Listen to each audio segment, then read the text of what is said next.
ఆగండి.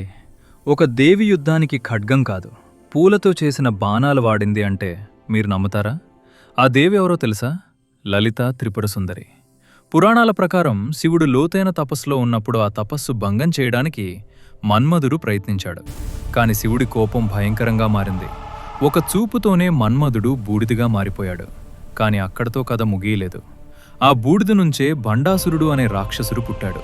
అతని శక్తి అంత భయంకరంగా ఉండేది, దేవతలు కూడా అతని ముందు ఓడిపోయాడు. అప్పుడు దేవతలు ఒక మహాయజ్ఞం చేశారు. ఆ యజ్ఞాగ్నిలోంచి ఒక అద్భుతమైన దివ్య రూపం వెలిసింది. అదే లలితా త్రిపుర సుందరి దేవి. కాని ఆశ్చర్యమేమిటంటే ఆమె చేతిలో ఖడ్గం లేదు, చెరకు విల్లు, పూలతో చేసిన 5 బాణాలు, పాశం, అంకుశం మాత్రమే ఉన్నాయి. ఇవి సాధారణ ఆయుధాలు కావు.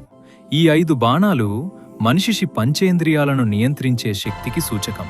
అంటే లలితాదేవి యుద్ధం రాక్షసులతో మాత్రమే కాదు, మనిషి మనస్సులో దాగి ఉన్న కామం, క్రోధం, మోహం అనే చీకటితో కూడా.